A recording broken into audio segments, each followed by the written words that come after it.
Hi class, welcome back to multivariate calculus. Well, for me, this has been a marathon day of calculus. Hopefully you are not going through all the content for this week in one day. So no, I've not worn the same sweater for a week straight, just to be clear. All right, anyway, let's get going. And today we are going to learn about Lagrange multipliers. So when we use Lagrange multipliers when we are looking for a minimum or a maximum for a function when we have a constraint in place. So that's what we'll talk about today. But before we get to that, let's see how much you remember from last lecture. So as usual, we will begin with a warm-up. So I'd like you to find three positive numbers whose sum is 100 and whose product is a maximum. And I will give you, so take a moment, pause it, and try to work this out on your own before proceeding to the solution. Okay, welcome back. Here we go.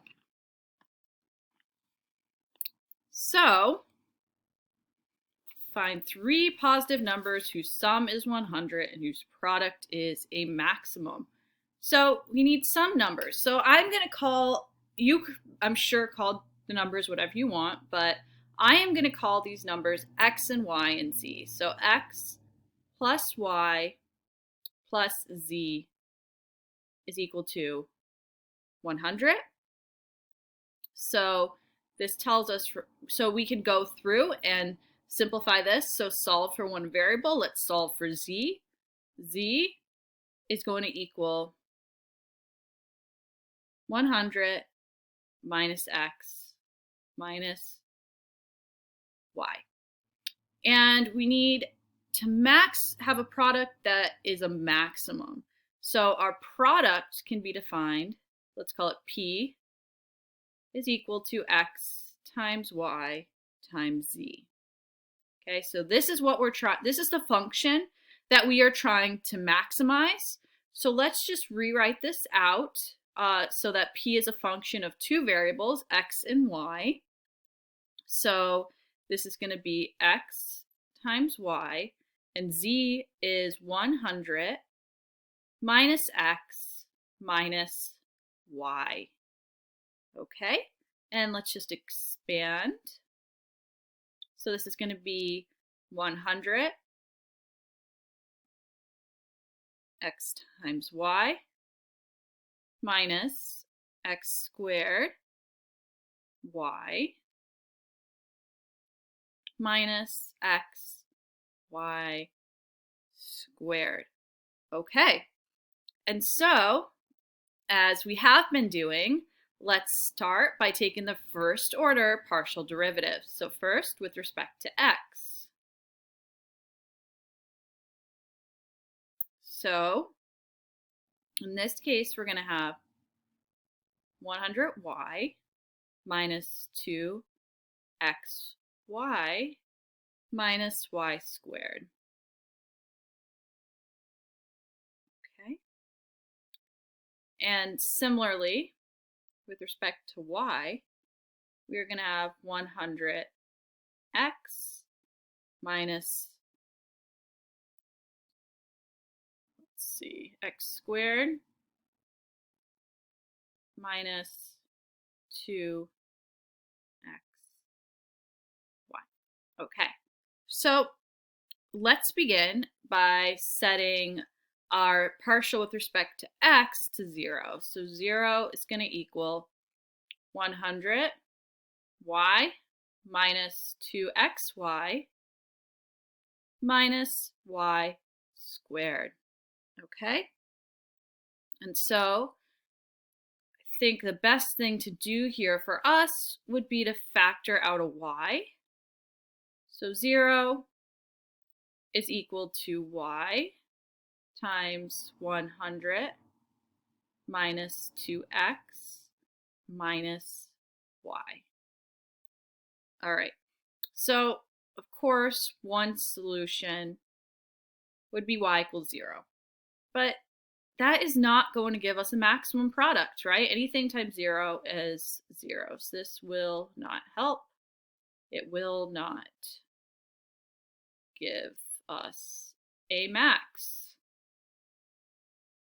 Okay.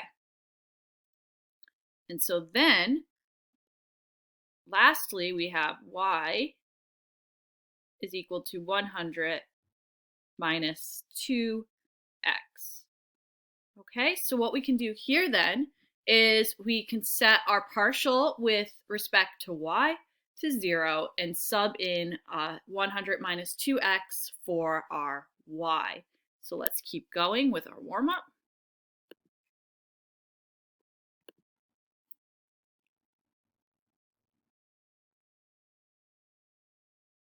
Okay. So our first order with respect to y is going to be 100x minus x squared minus 2xy. So we can set this equal to 0, and we get 0 is x times 100 minus x minus 2y. And similarly, x equal to 0 is not helpful. I'm just going to write no there. So then we end up with 100 is equal to x plus 2y. All right, so here's the point in which we can sub in now for y, that y is equal to 100 minus 2x. So here we can say that 100 is equal to x plus 2 times our y, which was 100 minus 2x from earlier, from the partial with respect to x. All right, so then let's just expand out. So 100 is equal to x plus 200 minus 4x. So we get 3x is equal to 100, or x is equal to 100 over 3. Okay, so we have worked out x, and similarly, we can figure out y by plugging in back into y is 100 minus 2x, which is going to be 100 minus 2 times 100 over 3, which is going to be, once again, 100 over 3. Okay, so we have a sum that's 100. So that means that z is also going to be 100 over 3. So 100 over 3 plus 100 over 3 plus 100 over 3 is going to be 100. Okay, so we have our x and our y and our z. Okay, and so this should yield the maximum product. So let's just type right in here. Our product then is going to be about 33.3 times 33.3 times 33.3, or 33.3 cubed, which is going to be about 36,926. Okay, so when each is equal to the other. Now, lastly, we just want to check to make sure this is in fact a maximum. So let's just do our check to round things out.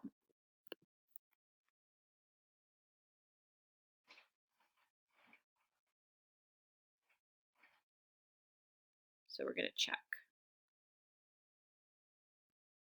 for a max.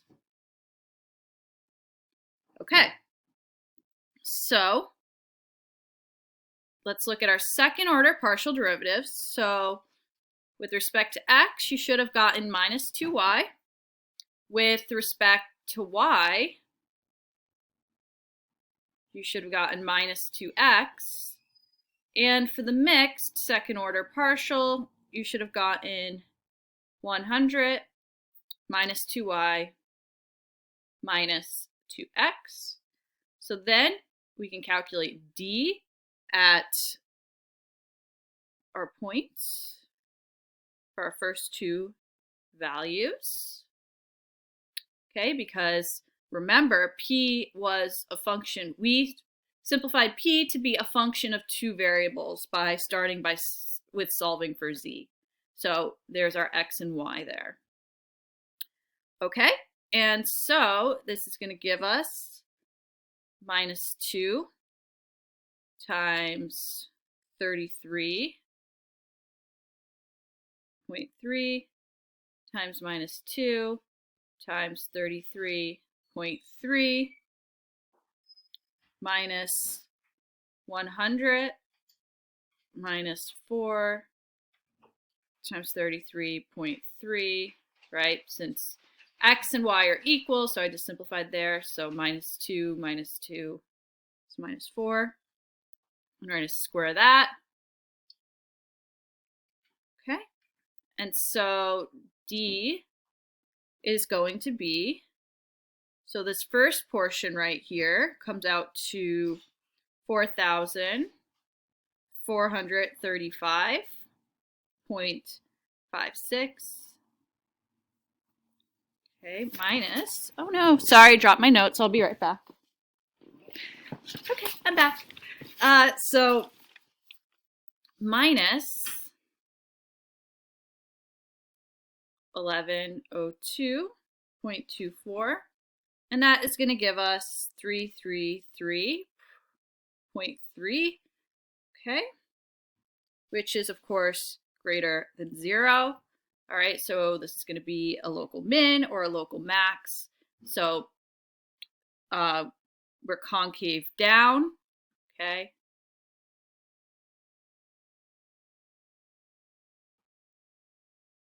So we have, in fact, a max. All right, so we checked our work. And so that should wrap everything up from last week. And of course, this week, we are going to build. So don't forget the stuff you've learned. And in order to determine mins and maxes for a function that has its extents constrained by another function, we use something called Lagrange multipliers. So we use Lagrange multipliers when the max and min values of a function are subject to some constraint, and let's call that constraint g of x and y is equal to a constant, and that can only occur at points where the gradient of f is equal to some value times, and we're going to call that value the lambda, that Greek L, that Greek lambda there, times the gradient of g, okay? And so let's just think for a minute what we're looking at, right? So the gradient is looking at the first order partial derivatives, okay? And so the gradient of g is related to the gradient of f by this constant lambda, okay? So we are going to be looking for those lambdas. And our function g has to be constrained, okay? It has to be set to a constant. So g of x and y is c. So y, okay? Let's just summarize y very quickly. So the extrema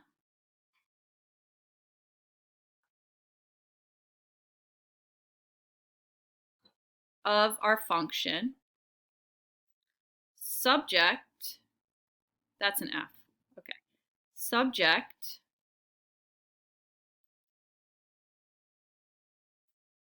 to a constraint,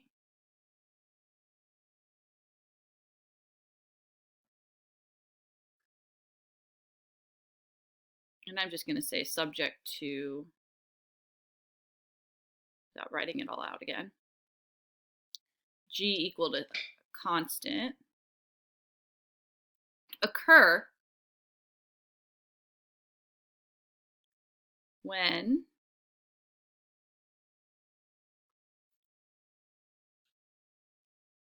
contours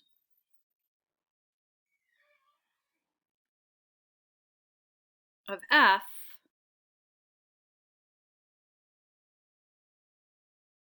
are parallel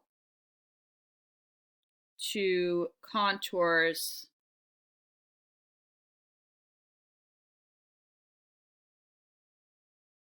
of G. All right, so we're saying that the gradient of F is parallel to the gradient of G. And I'm just going to write that on the side here. So the gradient, so the gradient of F is parallel to the gradient of G, right? So let's back up for a second.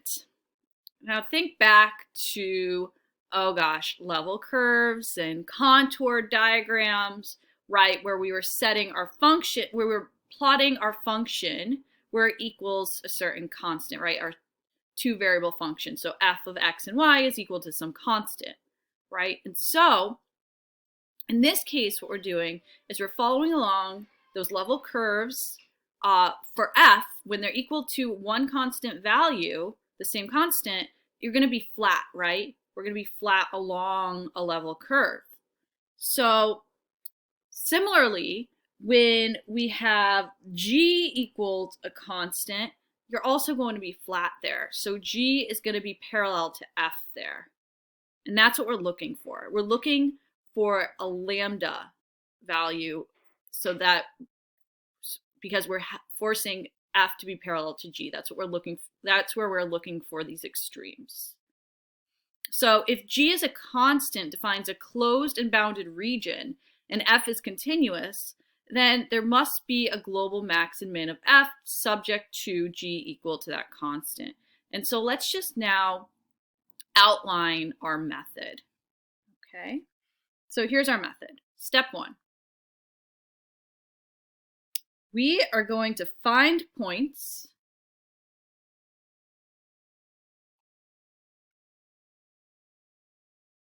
that satisfy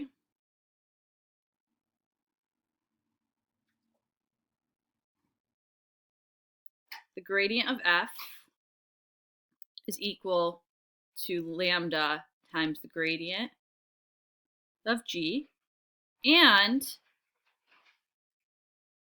the constraint, G of x and y, is equal to a constant. Okay, so first we have to find those points. Second, we need to check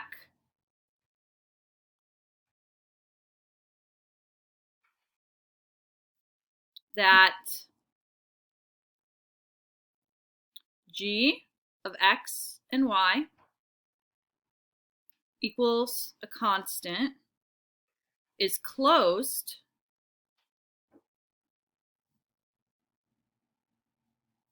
and bounded.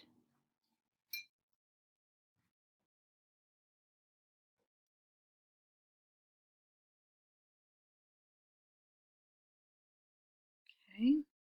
And third, we have to evaluate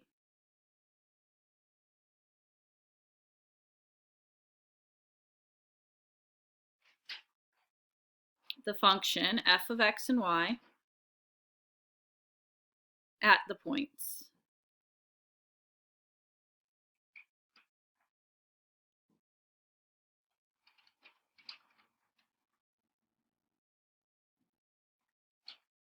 So obviously, min is the lowest points, max is highest,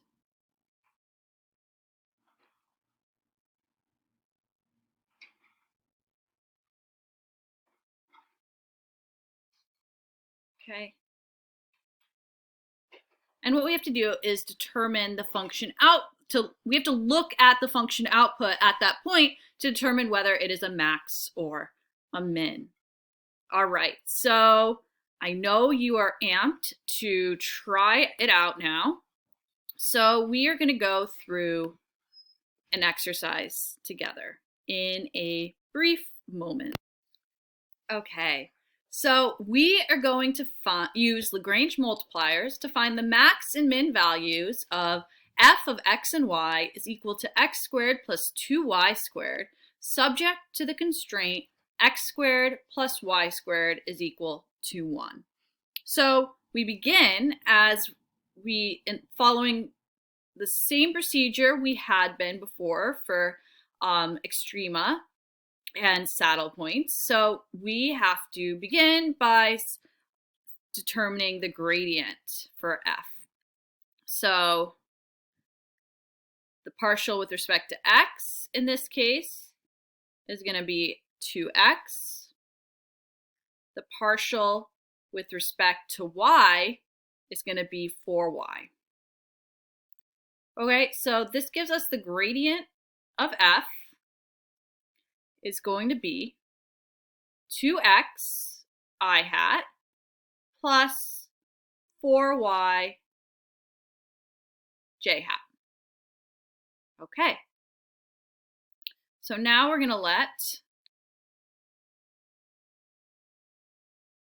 some function g of x and y be defined as x squared plus y squared is equal to the constant 1. So the gradient of g is going to be 2x I hat plus 2y j hat. So now we need to find points which satisfy the gradient of f is equal to some constant lambda times the gradient of g. All right, so in order to do this, let's look at the various components. So starting here with the x components. So I'll do this in a different color. All right, so starting with the x components.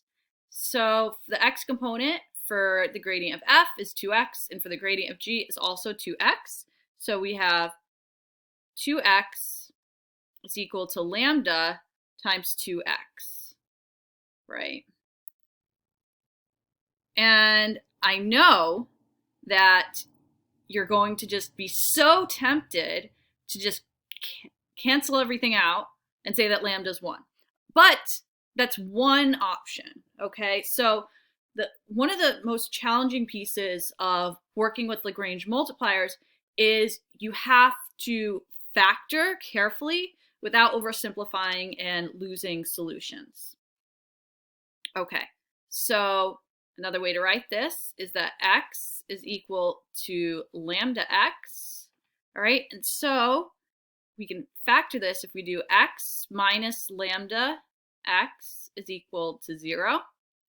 Okay, so we end up with x times 1 minus lambda is equal to 0.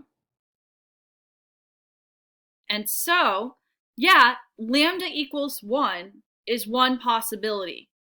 But another that we don't want to lose is that x equals 0. Okay, so this is going to be x equals 0 or lambda equals 1. All right, so let's try another. So let's look at 4y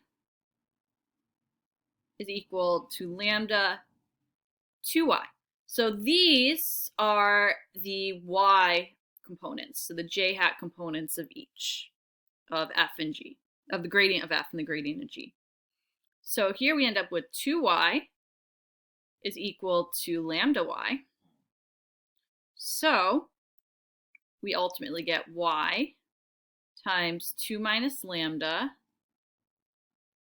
is equal to 0. So y is 0 or lambda is 2. Okay.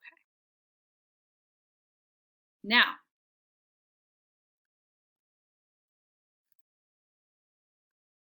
the thing is, this lambda equals 2 does not help us too much because we already have one of our roots here for x is equal to 0. And you'll see what I mean by that in just a moment. So let us proceed.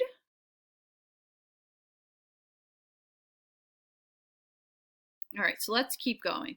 Say we take x equal to 0.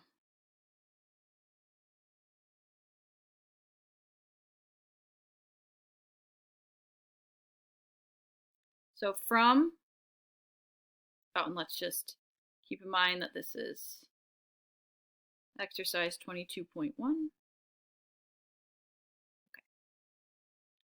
So from G, and just remember G is x squared plus y squared is equal to 1. If x is 0, then we know y has to be plus or minus 1 in order for G to work out. Okay? And so then for lambda equals 1, what we do is let's plug back in to 2y is equal to y.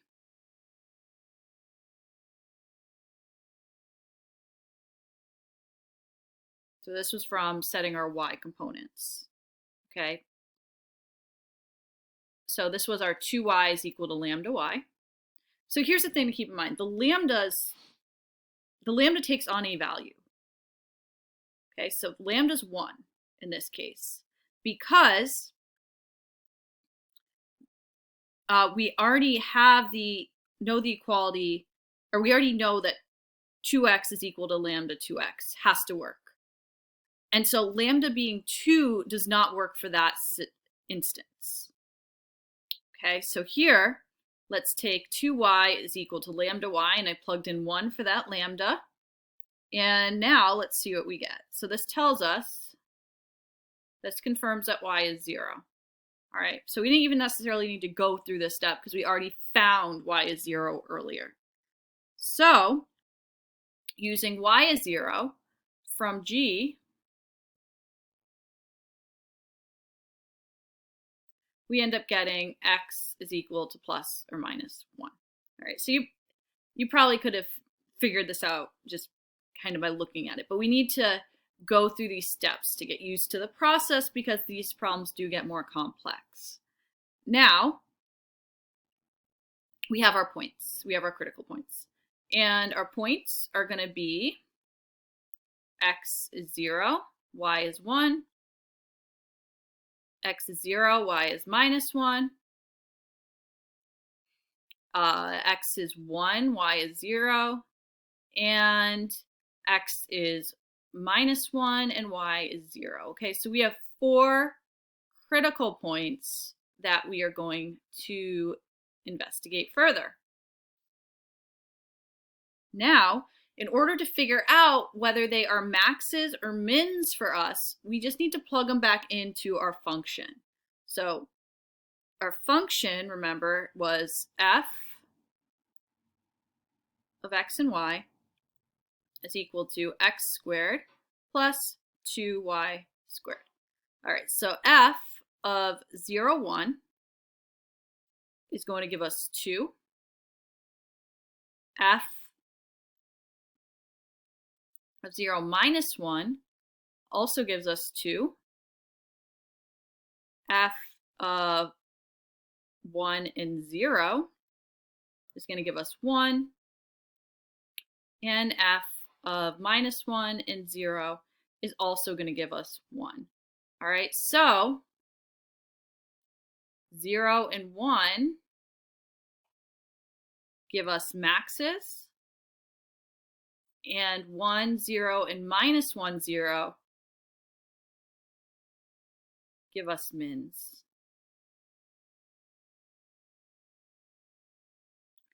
Now, let's just look quickly at GeoGebra to verify this. So let me open that up. Nope, that's not it. Here we are. Okay, so looking at this, what you see, the blue paraboloid is our function f, and that was x squared plus 2y squared, so you can see that. Now the cylinder, the purple cylinder, is our constraint, is our boundaries. So that was the x squared plus y squared is equal to 1. And so you can see that based on this constraint, our points 0, 1 and 0, minus 1, these green points A and B, give us maxes based on this constraint. And C and D give us the mins based on this constraint, okay? Because there has to be where the graphs intersect, okay? All right, so they have to satisfy the constraint and they have to satisfy the function. All right, so now we're going to move on and try another one. Okay. And at any point, feel free to try these on your own. So pause, try them on your own, and then continue on for the solution. So I'm just going to keep going here. So we're going to use Lagrange multipliers to find the max and min values for f of x and y is equal to xy, subject to the constraint 9x squared plus y squared is equal to 4. So let's begin. We have to get our gradient of f. So the partial with respect to x is going to be y. And the partial with respect to y is going to be x. So our gradient of f is going to be y, I hat, plus x, j hat. Okay, so now we have to get the gradient for g. And so we're going to let g equal 9x squared plus y squared is equal to 4. So partial with respect to x for g is going to just be 18x. Partial with respect to y is going to be 2y. And so the gradient of g is going to be 18x I hat plus 2y j hat. So now we need to set up the gradient of f is equal to lambda times the gradient of g. So now this tells us first that, I'm going to number these, y is equal to lambda 18x. So that is just taking the x component of f, of the gradient of f, that is y, and setting it equal to lambda times the x component of the gradient of g. And so y is equal to lambda times 18x. Secondly,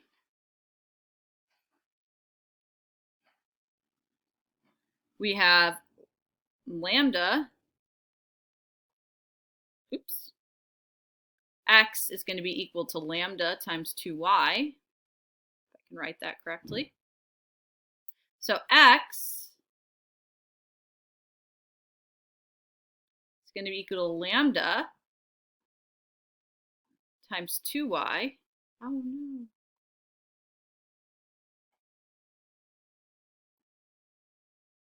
Okay, and our third equation we're going to look at is our constraint.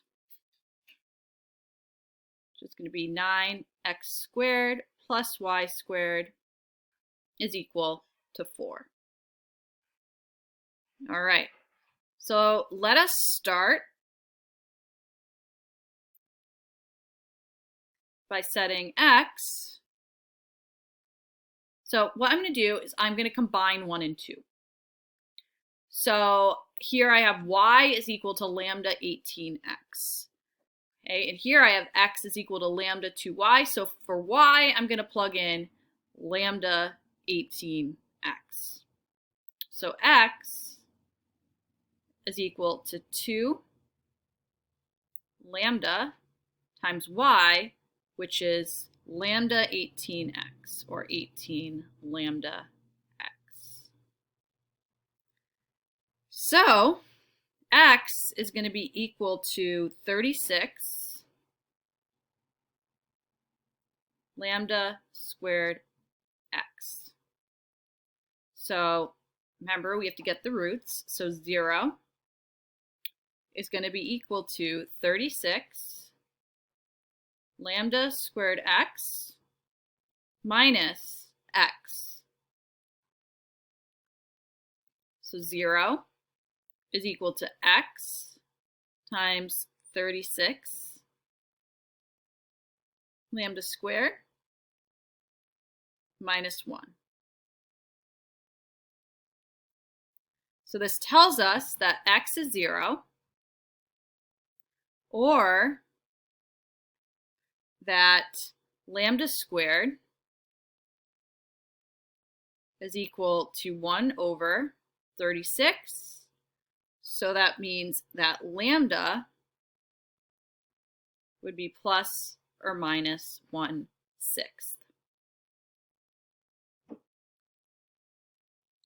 All right, so we have a few different things to test out here.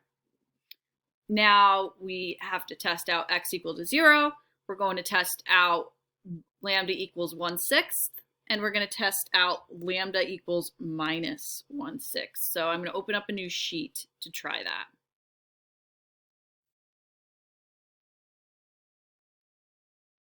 Okay, and this is exercise 22.2 still.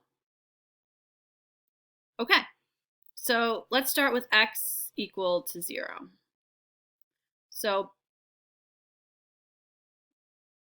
by our first equation, 1, this tells us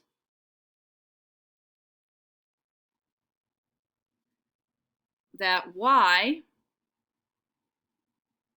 is equal to 18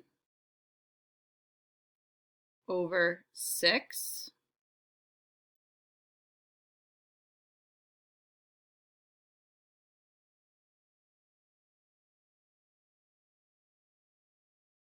Sorry, I'm looking at the wrong thing. You're probably thinking, this makes no sense, because it doesn't. So let me just erase that for a sec. It tells us, remember, if our first equation was y equals lambda times 18x, clearly if x is 0, y is going to be 0. By our third equation, this is going to give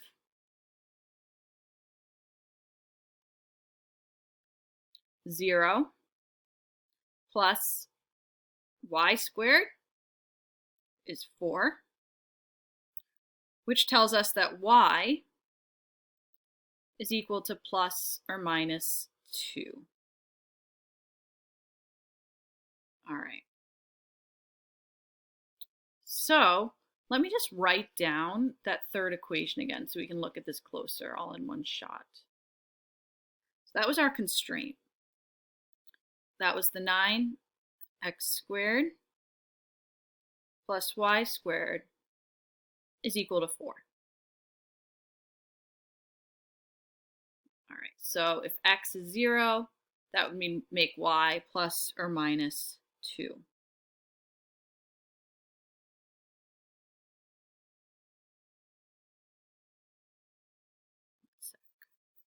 But the thing is, this also has to work with our second equation. And our second equation was that x is equal to lambda times 2y. And so if y was plus or minus 2, that would mean, so by 2,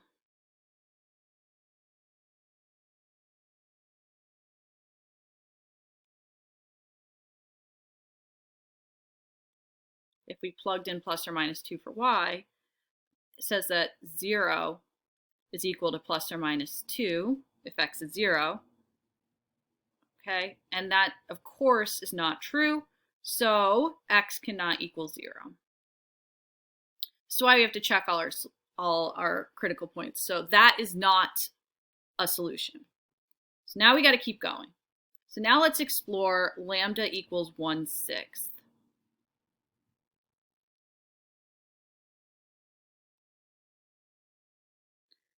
So by our first equation, we have y is equal to 1/6 times 18x.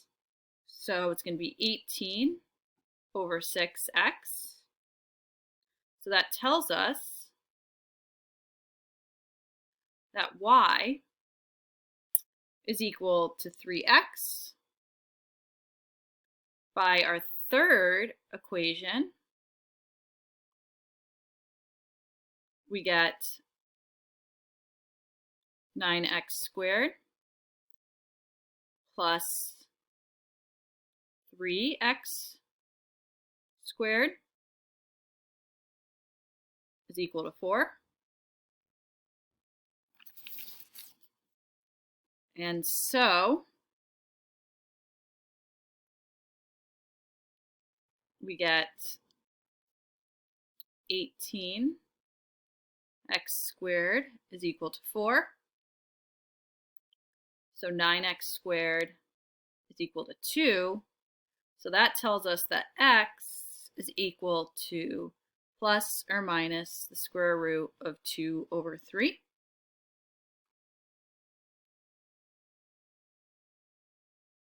Okay, so that is one possibility. Let's keep going. Now let's look at lambda is equal to minus 1/6.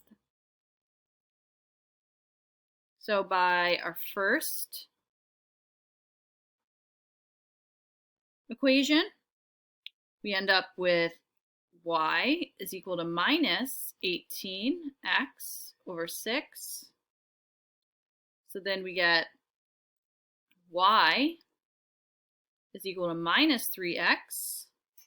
So by 3,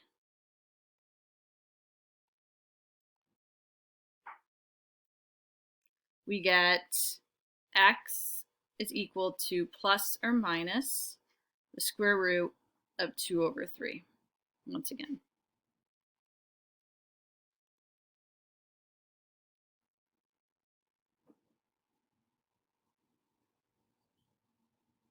Okay. Okay, so let's not lose sight of where we're going. Our next stop is, of course, to figure out, to solve for the y that corresponds to the x's that we found. Let's add a page.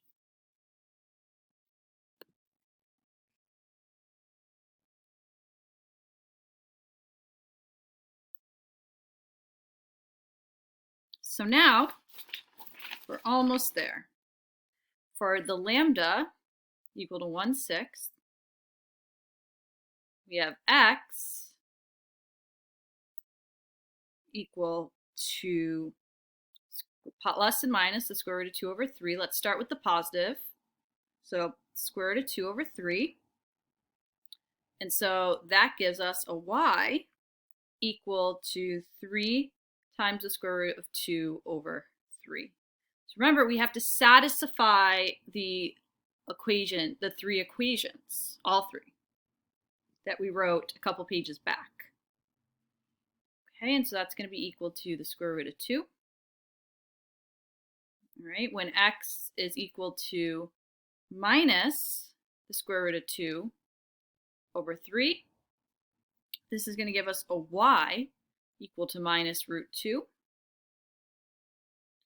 When lambda is minus 1/6, we end up with, when we look at x equal to the square root of 2 over 3, we get y equal to minus the square root of 2. Oh, sorry, it's equal to, minus the square root of 2. And then when x is minus the square root of 2 over 3, we end up with y is equal to the square root of 2. Okay, so we have all of our critical points. Let's summarize. We have square root of 2 over 3 and the square root of 2. We have the square root of 2 over 3 and minus the square root of 2. We have minus the square root of 2 over 3 and minus the square root of 2. And we have the square root of minus the square root of 2 over 3 and the square root of 2.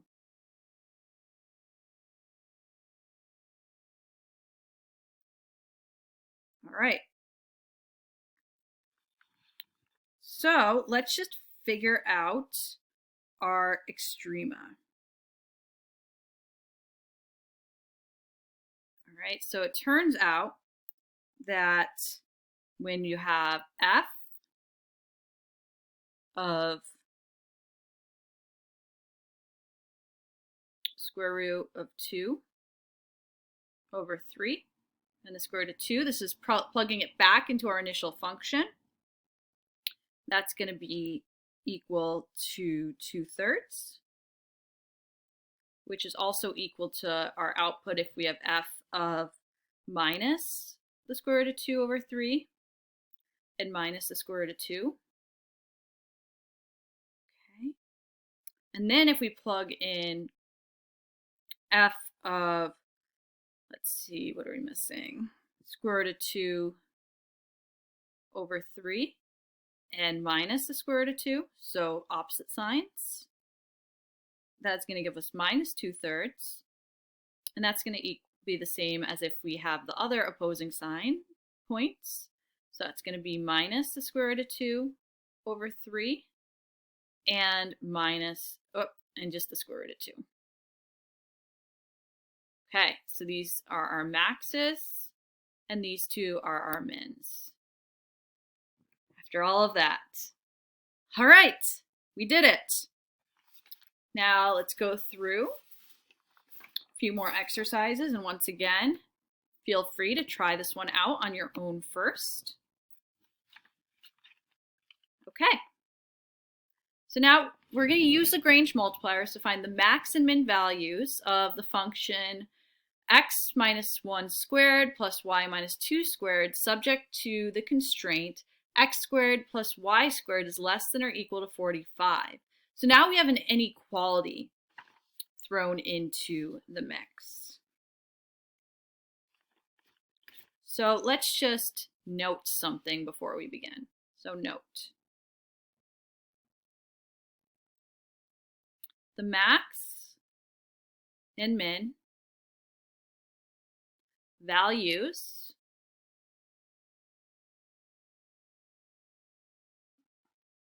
of f subject to the constraint g is less than or equal to some constant can only occur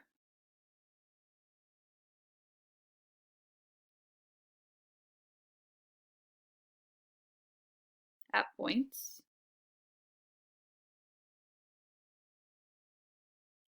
where either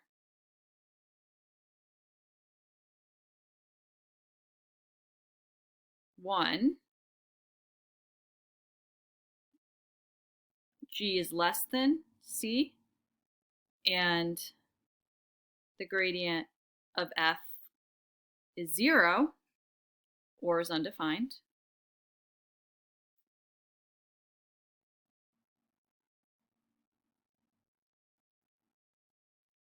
or 2, G is equal to C, and the case we were doing earlier, the gradient of f is equal to lambda times the gradient of G. Okay, so we have to look at both cases here. Okay, so let's begin. So getting the gradient of f first, we end up with the gradient of f is going to equal 2 times x minus 1 I hat plus 2 times y minus 2 j hat. Okay, and the gradient of g, let's just say that, let's define this as our g. So the gradient of g is going to be equal to 2x I hat plus 2y j hat. Okay, so let's just open up another sheet.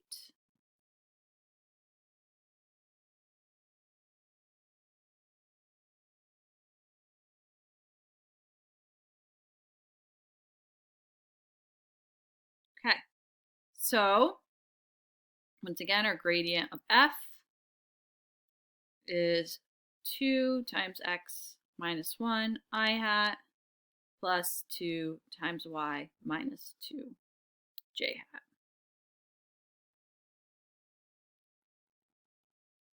So looking at the x component, if we set that equal to 0, we have 0 is equal to 2 times x minus 1, right? So that tells us x is equal to 1. If we look at the y component and set it equal to 0, then we have 0 is equal to 2 times y minus 2. And so that tells us that y is equal to 2. All right. So remember, we're looking at, for being less than the constraint, we can check out when the gradient of f is 0. So this is that option right here. All right, so let's check 1, 2.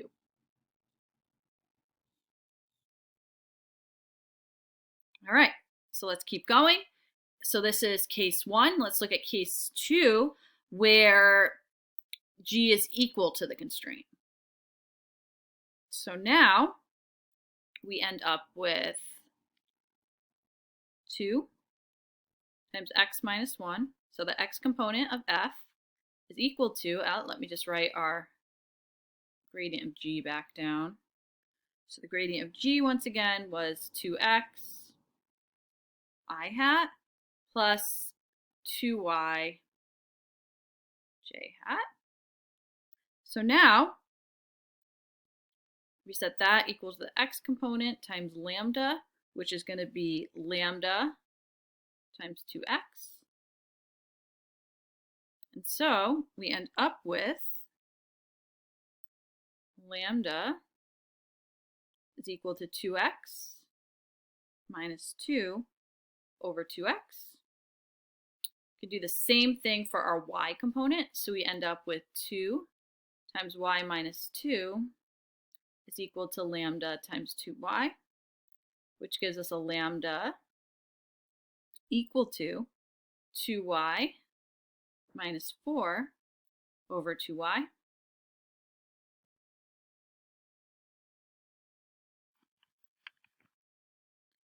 And now, of course, lambda equals lambda.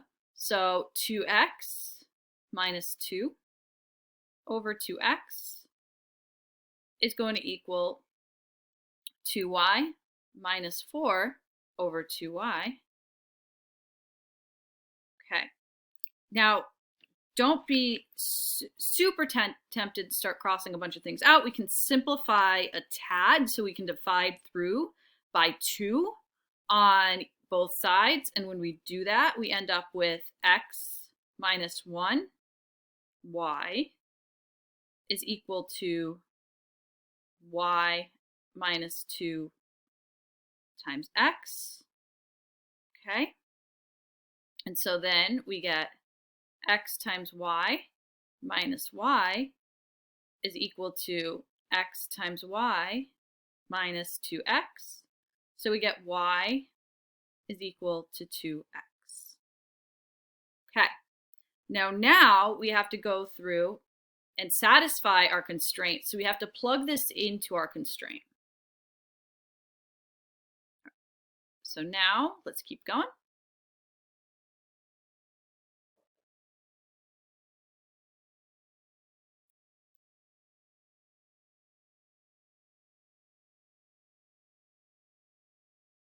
So we must satisfy g is equal to x squared plus y squared. And this one is the equivalent piece. So try that. All right. So now we end up with, remember we had y is equal to 2x from earlier. So now we're going to plug y equals 2x into our constraining function, and we get x squared plus 2x squared is equal to 45. So next we have, if we simplify, we have 5x squared is equal to 45. Or, oh, look how nice. We have x squared is equal to 9. So x is going to be plus or minus 3. Now going back and trying to solve for y, we have y is equal to 2 times 3 equals 6, or y is equal to 2 times minus 3, which is minus 6. So now we have 3 points we need to check. So we need to check from earlier for the less than part of the inequality, less than 45. We have to check 1 and 2. For the equal to component, we have, let's see, x is 3 and y is 6, and we have x is minus 3 and y is minus 6. Okay, so we have 3 points to check. So now we have to evaluate our function at 1, 2, and that is going to give us, let me just write down our function again, f of x and y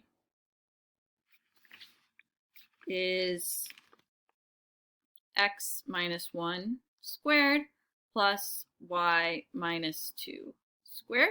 Okay, so plugging into that, we end up with 0 squared plus 0 squared is 0. F of 3 and 6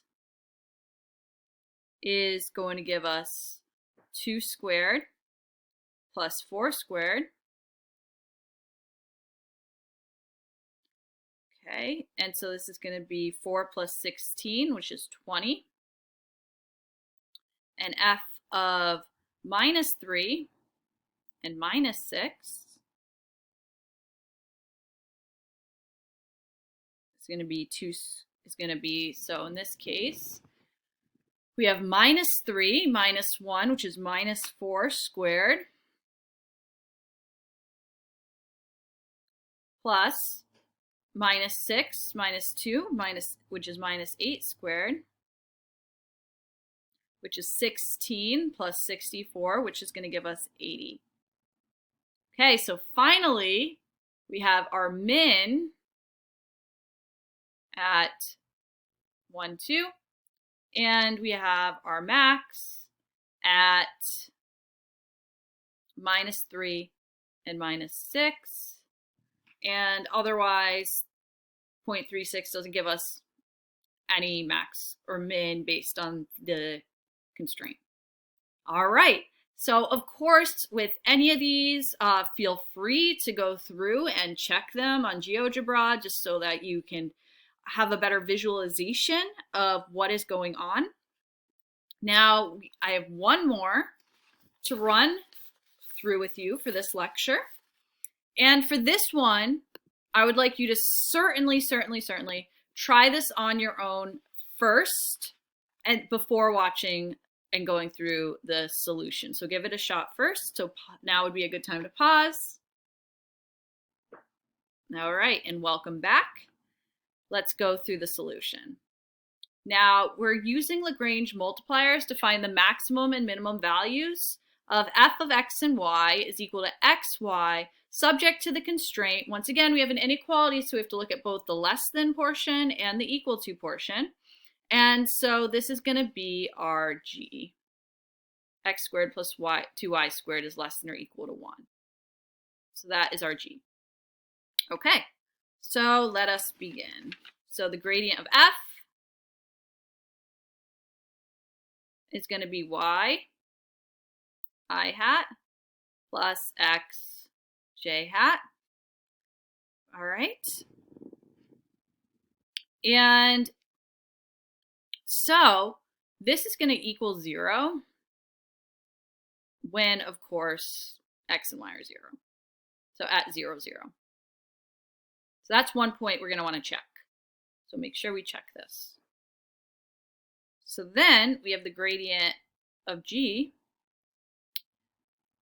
is going to be equal to 2x I hat plus 4y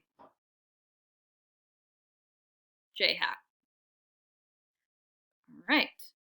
So now, and of course lambda times the gradient of g is going to be 2 lambda x I hat plus 4 lambda y j hat, just to be clear.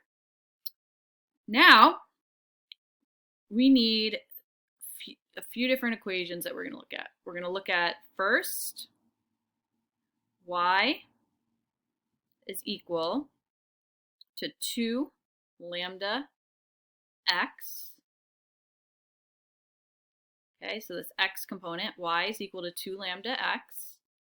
Next, second, we're going to look at x is equal to 4 lambda y. And lastly, we have to make sure our constraint, our equality portion, is satisfied. So x squared plus 2y squared is equal to 1. Okay.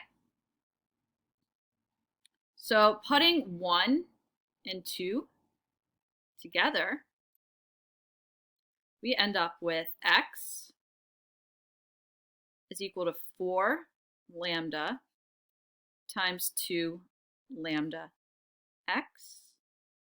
So then we get x minus 8 lambda squared x is equal to 0. So we can pull out an x. So we get x times 1 minus 8 lambda squared is equal to 0. And this tells us x is equal to 0 or lambda is equal to plus or minus the square root of 1/8. Okay. Or, which is the same thing as saying plus or minus 1 over 2 root 2. Okay, so we have a few things already to check. So let's go through and check these cases and see, make sure that they work out and satisfy all three equations. So x, we're going to test out x is 0. We're going to test out lambda is positive 1 over 2 root 2, and lambda is minus 1 over 2 root 2.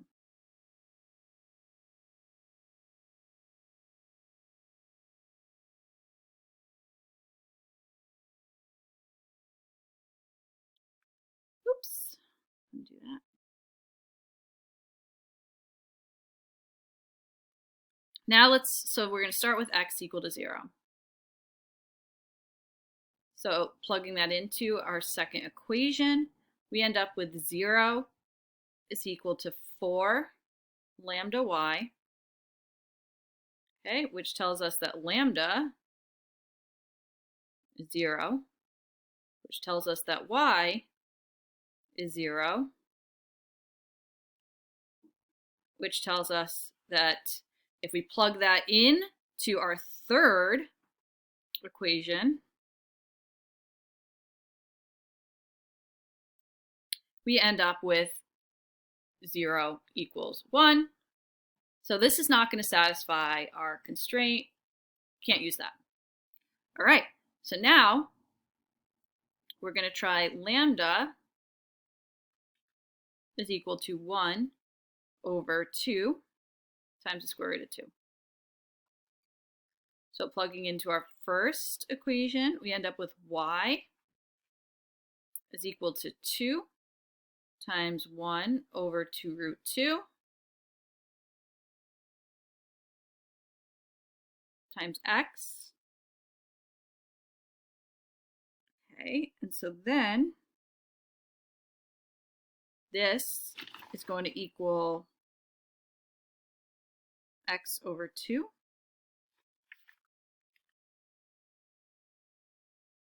over square root of 2.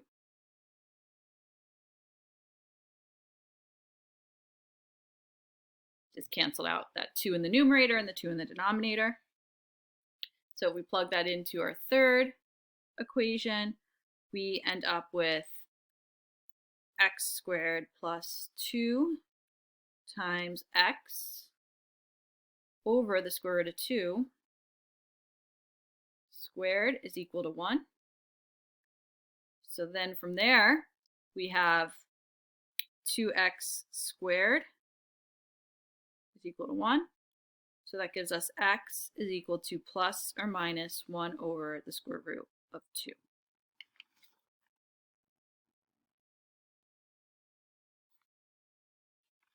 All right. Now this right here, this y is equal to x over the square root of 2. I'm going to use that to figure out what our y coordinate needs to be for this x.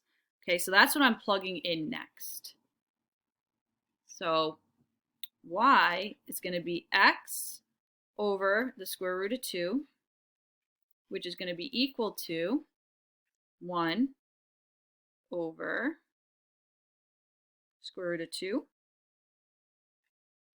times our x, which is going to be plus or minus 1 over the square root of 2. Okay, so we have 2 different points here for this. So now we have some points to check. We have plus or minus 1 over the square root of 2 and plus or minus 1/2. Okay, so we have 2 points to check there. And now next, let's look at lambda is equal to minus 1 over 2 times the square root of 2. All right, and so plugging that into our first equation, we get y is equal to 2 times minus 1 over 2 times the square root of 2 times x, which is equal to minus x over the square root of 2. Once again, well, minus x times the square root of 2. Okay, and if we keep going with this one, we plug into equation 3, and we ultimately get out that x is equal to plus or minus 1 over the square root of 2. So now we just have one more step here, and we have to figure out which y corresponds to this x.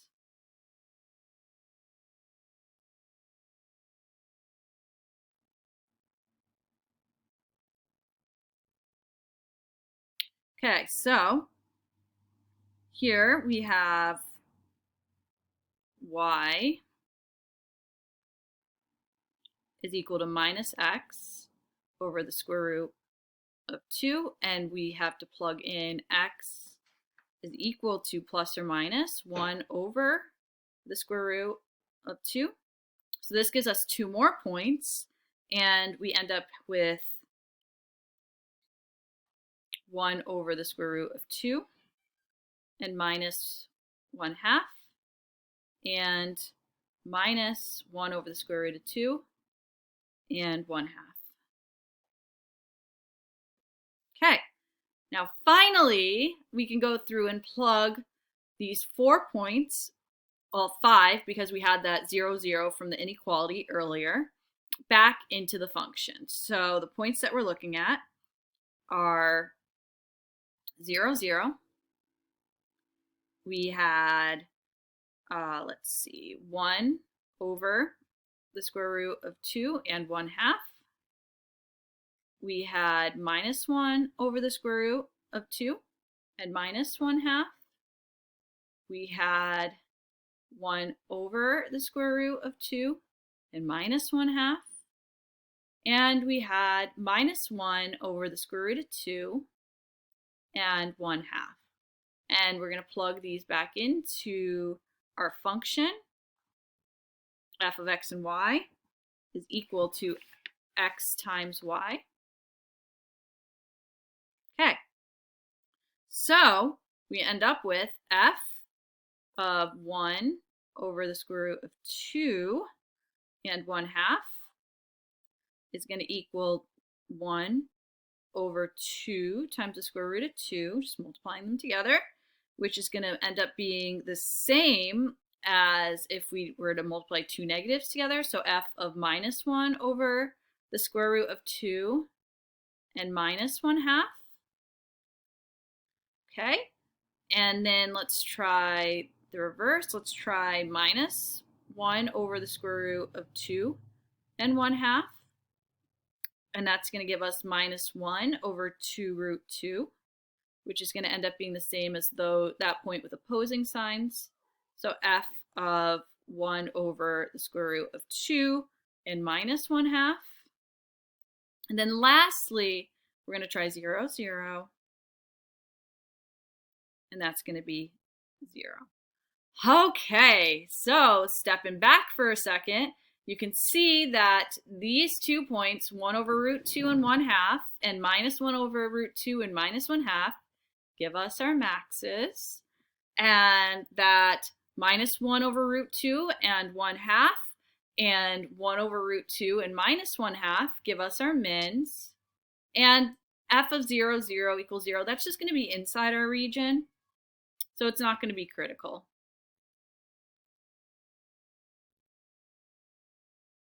It's not going to be an extreme, I mean, it's not going to be a min or a max. Okay, so that is all for this lecture, and I will see you next time when we get into double and triple integrals next week. All right, take care.